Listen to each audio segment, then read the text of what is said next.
Hi, Haycock here. I thought I'd bring you into the reloading room where I put together this ammunition that I shoot up on the range. I guess not a lot of people probably load 45-70 on a progressive press, so I thought I'd show that. Nice big cartridges, pretty easy to see. If you happen to get into reloading, you need to be a pretty diligent and conscientious student. I will say that, so you don't just jump into reloading ammunition. Plenty of manuals, plenty of information available. Need to have an eye for detail to some extent, and be careful. Preferably not have a drinking problem, I would suggest. But at any rate, I was putting together some 45-70 rounds here and thought I'd just turn the camera on. And for those of you who don't know much about reloading, I think you can see the yes, you can see most of the press. Powder drops right here at this station. The bullet is seated at this station. And the first station over here, the primer is popped out, the old primer, and the new one put in. So all that's happening simultaneously. I'll go ahead and load a couple. I just set that bullet on there. It's a 405 grain bullet. Same ones I shoot in my videos. Okay, that one's ready. Put another one on. This one has powder in it.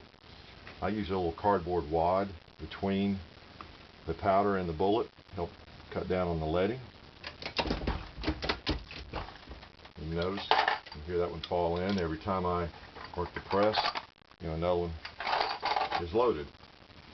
Okay, put my cardboard wad in, which is not necessary, but I have a lot of those, so it's simple to do. So I'm cranking out 45-70 rounds. This is the Buffalo round, the early military round of 1873 up through the 1890s. In loading pistol cartridges, generally I don't use this cardboard wad, except maybe with the black powder cartridges, so that step is not one of the steps.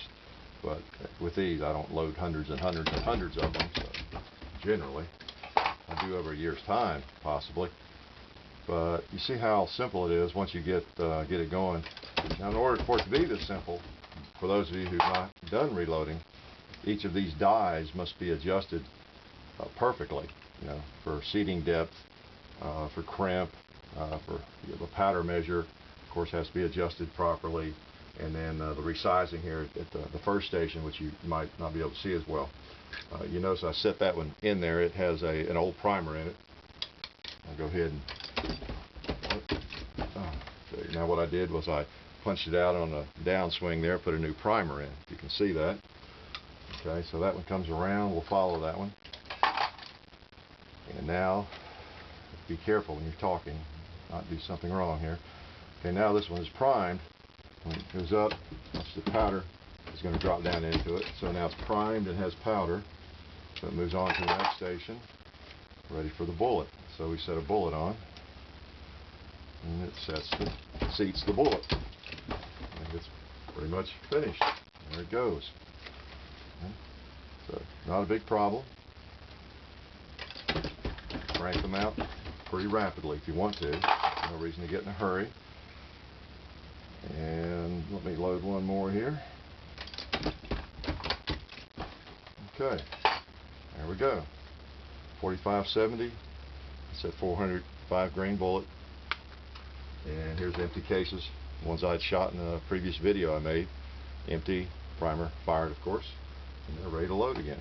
After they've been fired a few times, I'll clean them in a vibrator, but I didn't see a need to clean these. That's pretty much how it works. So, welcome to my reloading room. Glad you could come visit.